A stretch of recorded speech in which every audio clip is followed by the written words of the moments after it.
truth is that we all have those inherent biases that lead us into conspiracy thinking. And this is what makes the more outlandish ideas so attractive. That idea that, yes, but what if? So the first thing we need to do is take a look at what conspiracies are. And for this, I think we need to make an important distinction between conspiracy and what has become known as the conspiracy theory. I would define a conspiracy as an act of two or more people getting together with the intent of deceiving any number of people about, well, anything.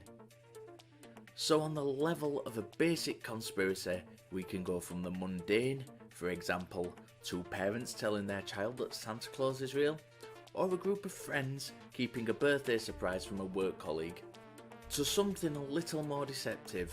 3 people in the office are getting a raise and 3 people aren't, but those who aren't are to be kept in the dark about it. You might think, what has this got to do with the moon landing being fake? That is a good question. The answer being that on a basic level, we are all aware and to an extent accepting of people's deceit, especially if we end up being the beneficiary of it. It is part of our genetic makeup and linked to our biases and susceptibility to pattern recognition. It is this basic bias that allows a relatively mundane idea to slip through our cognitive defences and become something more substantial.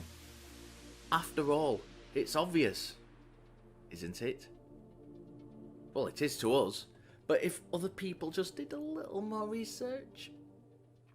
You see, this is where we start slipping into the idea of a conspiracy theory. I think there is a relatively simple test we can undertake to check ourselves for this slip. If we think someone is conspiring against us, we may be right, we might be wrong. The first thing we should do to confirm it is look for evidence. Now, we may very well find that evidence. Let's say I think the government is putting microchips in vaccines. If I find official government documents saying that the government are putting microchips in vaccines, corroborated by a government official, that it's a relatively simple matter to say that my suspicion was correct. However, if I don't find evidence of the microchips going into vaccines, the sceptical position, regardless of suspicion, is to say, right, there is no evidence of this. Therefore, I should withhold the position until such evidence comes forward. But if we're slipping into conspiracy theory territory, we will say to ourselves, the reason I can't find evidence going into vaccines is that it's been kept secret. See the difference? In both narratives, we don't have any evidence of the suspicion. But in the conspiracy narrative, we're adding an extra layer.